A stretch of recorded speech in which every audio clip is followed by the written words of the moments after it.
Yesterday, Sayadaw explained Anusaya Kilesa, latent, dormant form of defilements, which are the third type among the three stages of defilement. Sayadaw explained that Anusaya Kilesa are the defilements that have not been uprooted, and thus they lie latent and dormant. And they are seeking for the opportunity to arise when they are given favorable circumstances. When they are given circumstances, they arise at any moment. So these defilements lie latent and dormant in the person, and whenever they are given opportunity, they arise. Sayadaw gives example of trees. Some trees have their gene potency in the roots. Some trees have the genes, the potency to grow in the stem or the stalk of the tree. Some trees have their gene potency in the sprout, and some genes or potency are in the seed. And some of the trees, the gene or the potency is in the node. And Sayadaw compared this example to latent and dormant form of defilement. So in the tree, there are potency or the genes that generate the tree to grow and to lead to new generation of trees.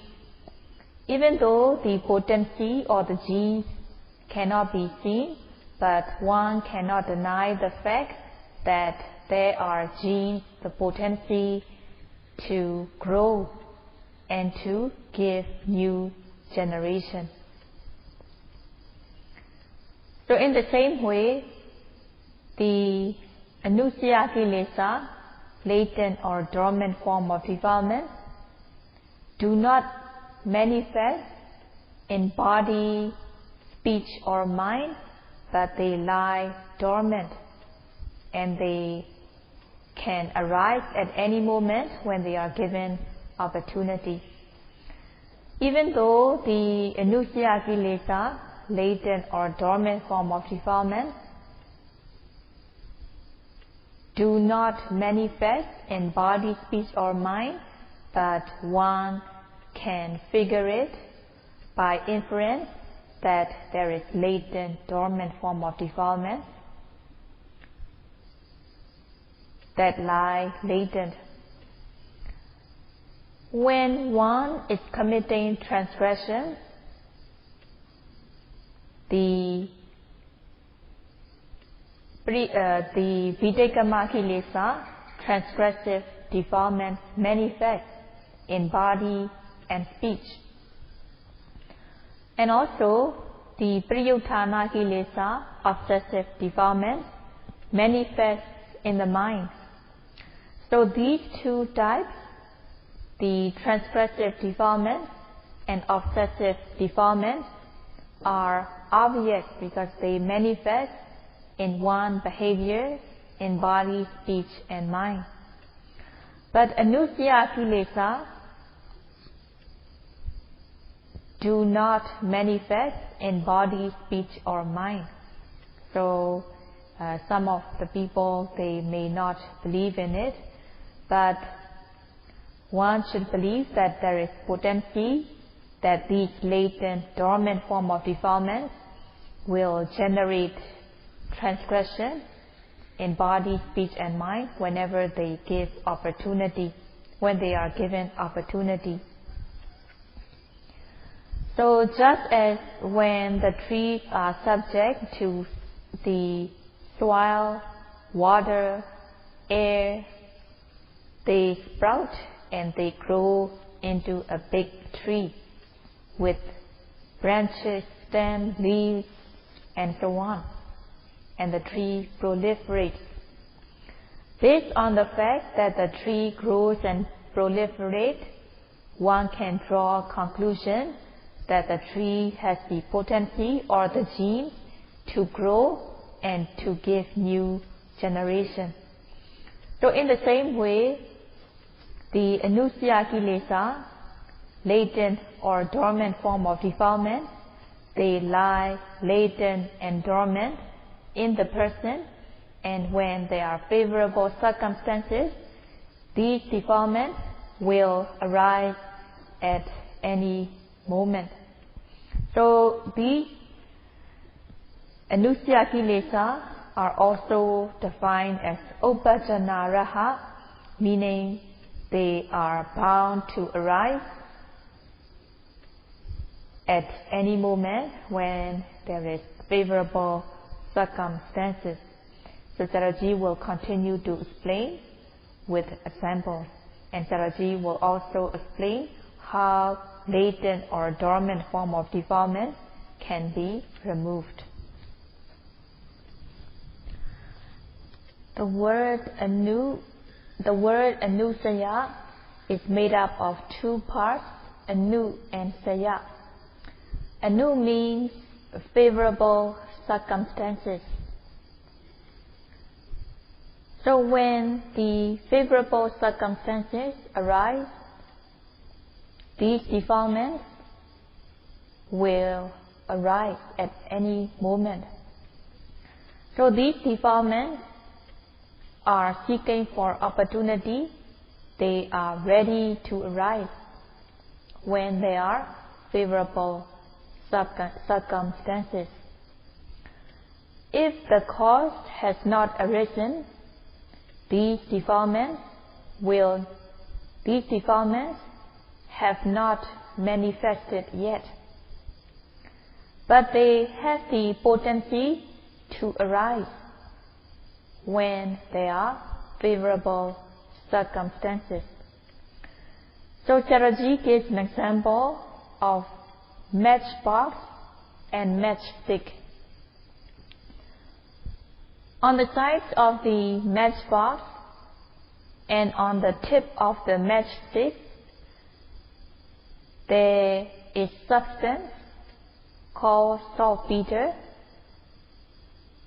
If the matchbox and the matchstick do not rub each other, sparks will not take place. But in the substance called saltpeter on the side of the matchbox and the matchstick, there is the potency to give spark, but one cannot point one finger where one cannot show this is the potency, but one cannot deny that there is the potency to give spark. So when one strikes the matchstick against the matchbox, it gives spark. So it is compared to upajjana, when the defilement, when latent dormant defilement, when anusaya kilesa are given the opportunity, favorable opportunity, it will arise at the moment when these favorable circumstances arise. So just in the example, when the matchstick is struck against the side of the matchbox, the spark arises. So based on the fact that the sparks arise, one can draw conclusion that on the side of the matchbox, where the substance saltpeter is, and on the tip of the matchbox and the tip of the matchstick, there is the potency to give rise to spark. So the spark is the result. Striking the matchstick against the matchbox is the cause.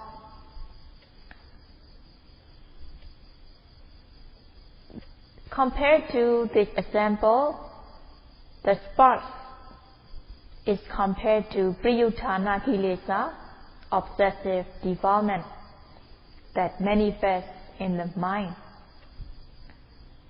And the substance on the matchbox and the matchstick, it is compared to anusaya kilesa, latent, dormant defilement. So when the sparks come out by striking the matchstick against the matchbox, if one does not handle the spark carefully, other things, objects will catch fire and a big fire can break out. A big fire that breaks out is compared to Videkama kilesa, transgressive defilement. So in this example of matchbox, matchstick, the spark and the fire are compared to the three types of kilesa: anusaya kilesa, the latent dormant defilement, priyutthana kilesa, obsessive defilement, and videkama kilesa, transgressive defilement.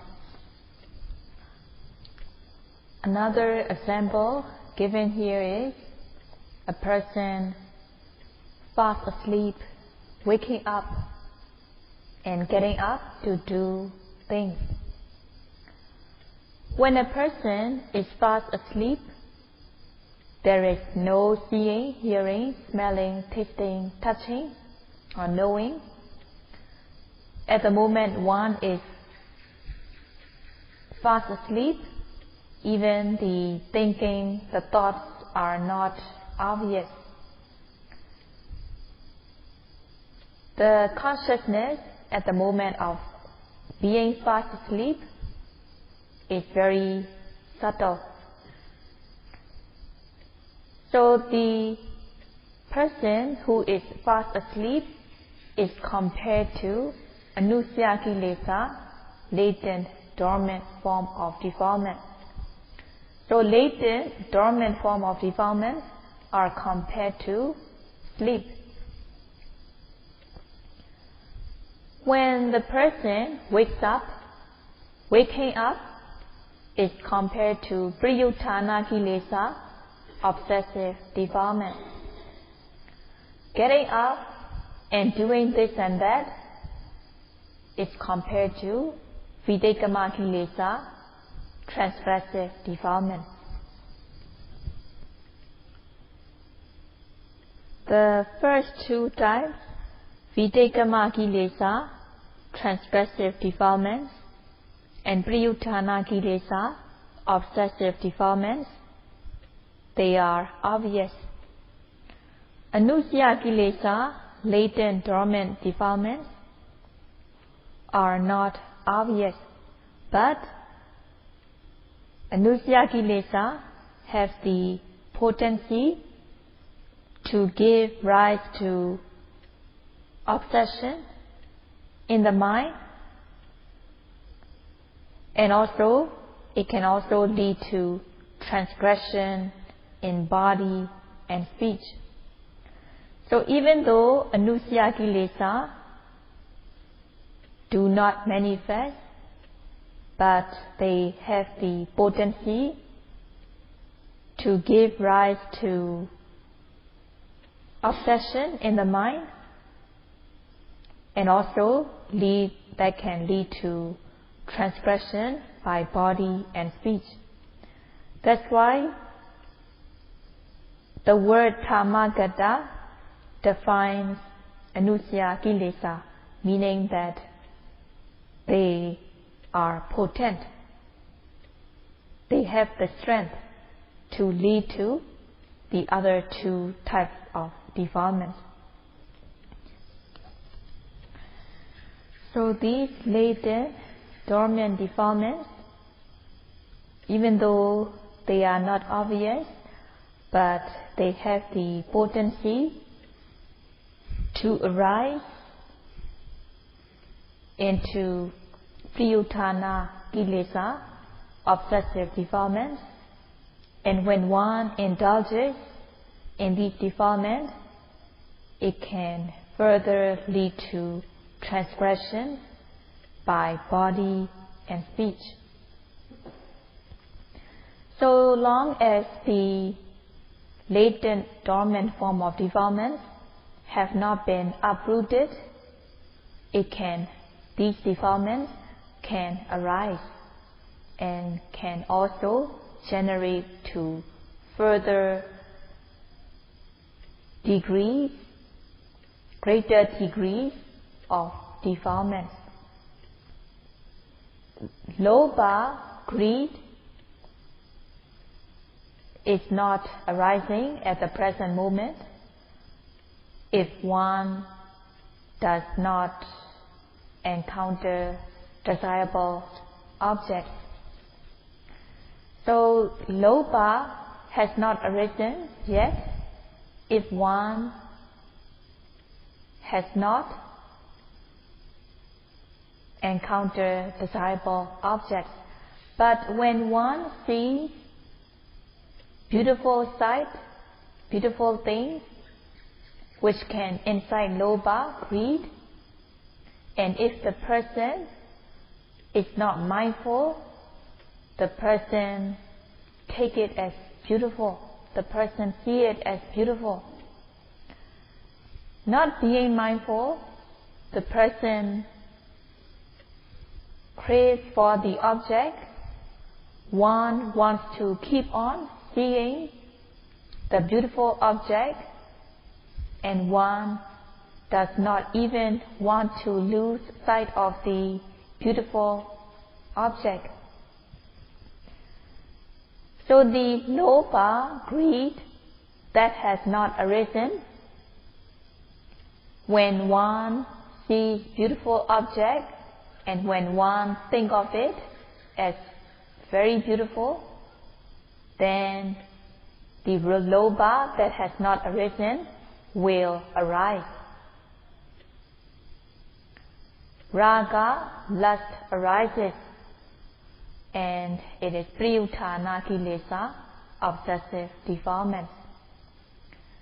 The same goes with undesirable objects.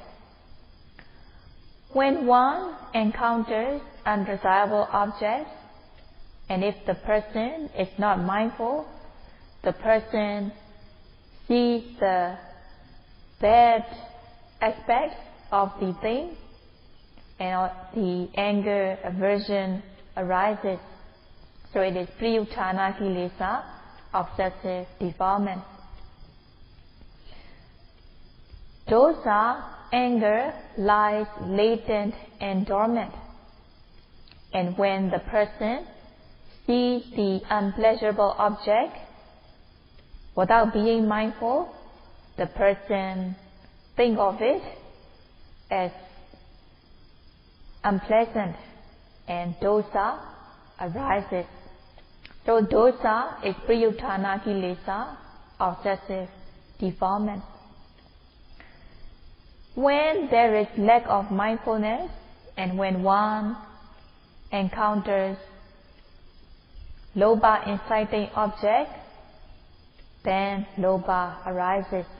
And when one encounters undesirable object, dosa arises.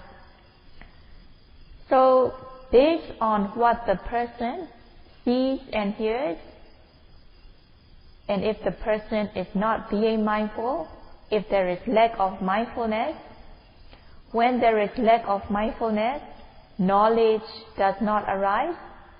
When knowledge does not arise, the defilements that have not been uprooted will arise by lack of mindfulness. And these defilements will generate unwholesomeness, and it can even lead to more and more unwholesomeness.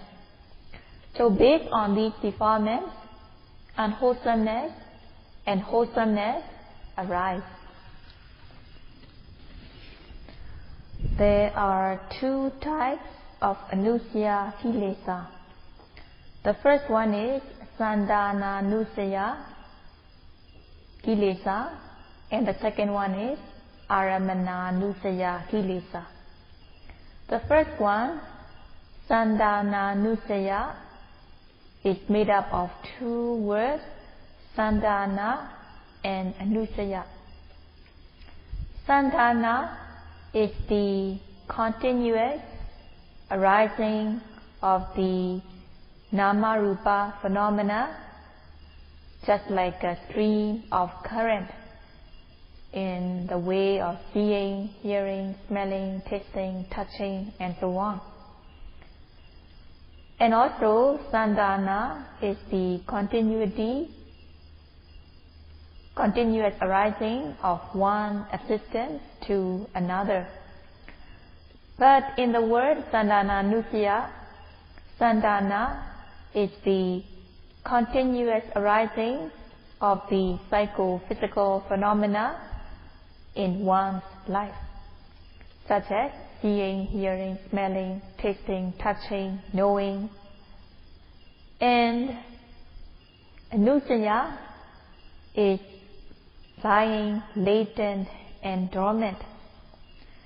So Sandhananusaya kilesa are the latent or dormant form of defilement that has not been uprooted by past knowledge, and thus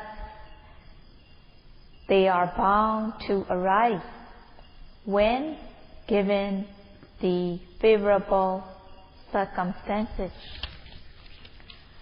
So these Sandhananusaya kilesa are the defilements that have not been totally uprooted by past knowledge, and thus they are bound to arise at any moment in the process of nama-rupa phenomena. And the second one is Aramananusaya kilesa. Aramana means object. The whole body is the field of objects to be noted. Among the fields of objects to be noted, there is presently arising object that is arising at present moment, such as seeing, hearing, smelling, tasting, touching, knowing, bending, stretching, and so on. These nama-rupa, these physical, mental phenomena has to be contemplated with Satipatthana practice. So one should be contemplating on these physical and mental phenomena. So there is nothing that should not be noted. One should be noting these physical and mental phenomena that are arising at the present moment. If one is not noting the presently arising object, the defilement can arise. So one should be noting the presently arising object with aim and effort. If one is not noting, if one is not observing, sati, mindfulness, will not arise. If mindfulness does not arise, knowledge will not arise, and the defilement will arise. So the defilement that can arise based on the object that the person failed to note with mindfulness is called Aramananusaya Kilesa. Among the two types of Anusaya Kilesa, it is important that one removes the second one, Aramananusaya Kilesa. By noting the presently arising object, one develops Vipassana jnana, insight knowledge, stage by stage, and finally, when one becomes mature, one attains Magga jnana, path knowledge. By attaining path knowledge, one abandons the defilement totally. So one has to remove the Aramananusaya Kilesa by developing path knowledge. Vipassana jnana, insight knowledge, suppresses and weakens the defilement, and by path knowledge, one removes them totally. So to explain, in order to clarify it,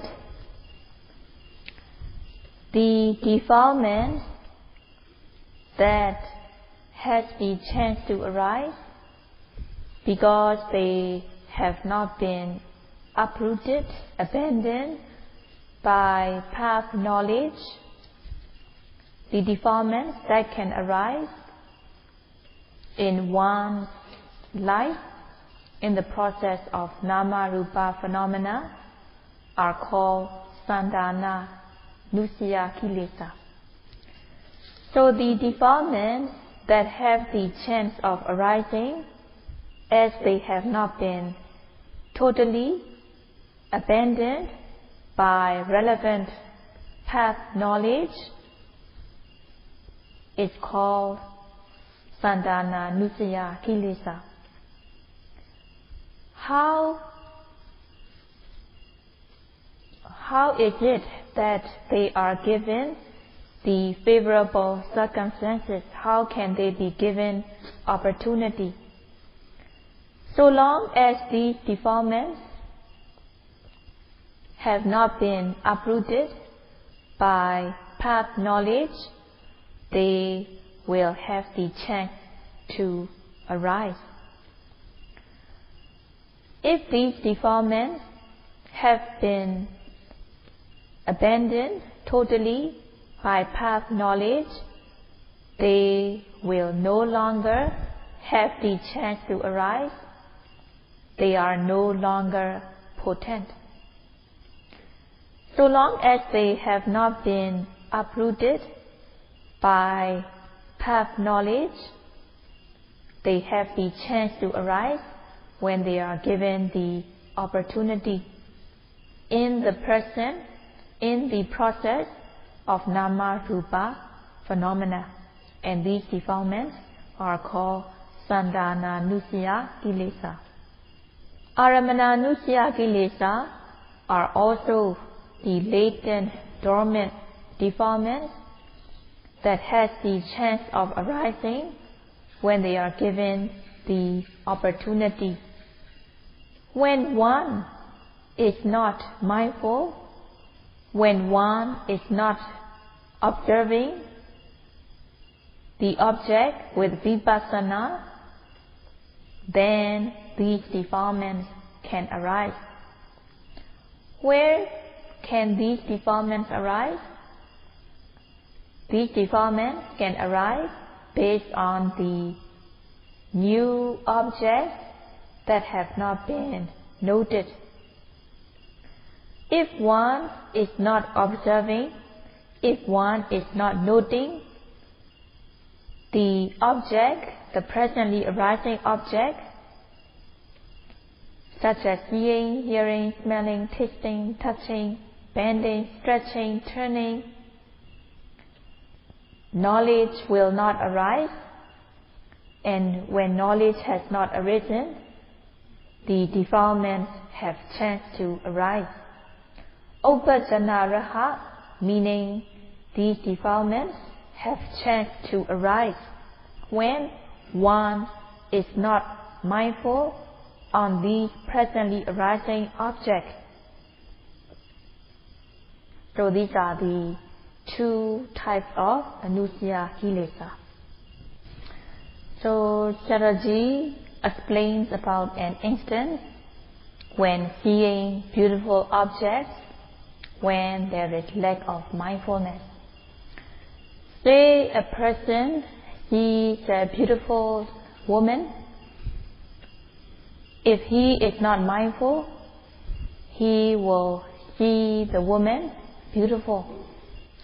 So at first, he will see as a whole a beautiful woman, and there will be raga, lust.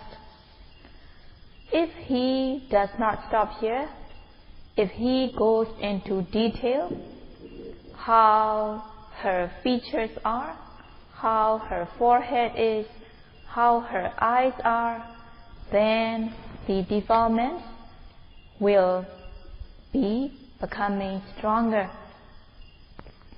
It shows that the person is not being mindful, not noting immediately as soon as the person sees the object. Not being mindful, not noting the object as soon as seeing. At first, one sees the beautiful object roughly as beautiful, and one goes into detail, into the features of the person's face, and the kilesa, defilement, grow stronger and stronger. There will be more and more defilements arising. The kilesa defilements lie latent and dormant, and if one does not have control with mindfulness based on the object the person sees, one develops raga, lust, and one generates more and more raga. If one does not note immediately as soon as seeing, the anusaya kilesa, latent dormant defilement, will generate more and more defilements, and more defilements will manifest. So one has to note the presently arising object with aim and effort, and when sati, samadhi and panya, mindfulness, concentration and wisdom are arising, in each of these effective noting, raga has no chance to arise, even though the person may come across desirable objects. So, by being mindful with all of these mental factors, mental strength, viriya, sati, samadhi and panya, effort, mindfulness, concentration and wisdom, lust cannot arise, raga related unwholesomeness will not arise. So unwholesomeness will cease momentarily, and also ordinary kind of wholesomeness that leads to further existence will not arise. So by being mindful, the person is developing bhavana kusala, the wholesomeness that lead to liberation. So by practicing Satipatthana meditation,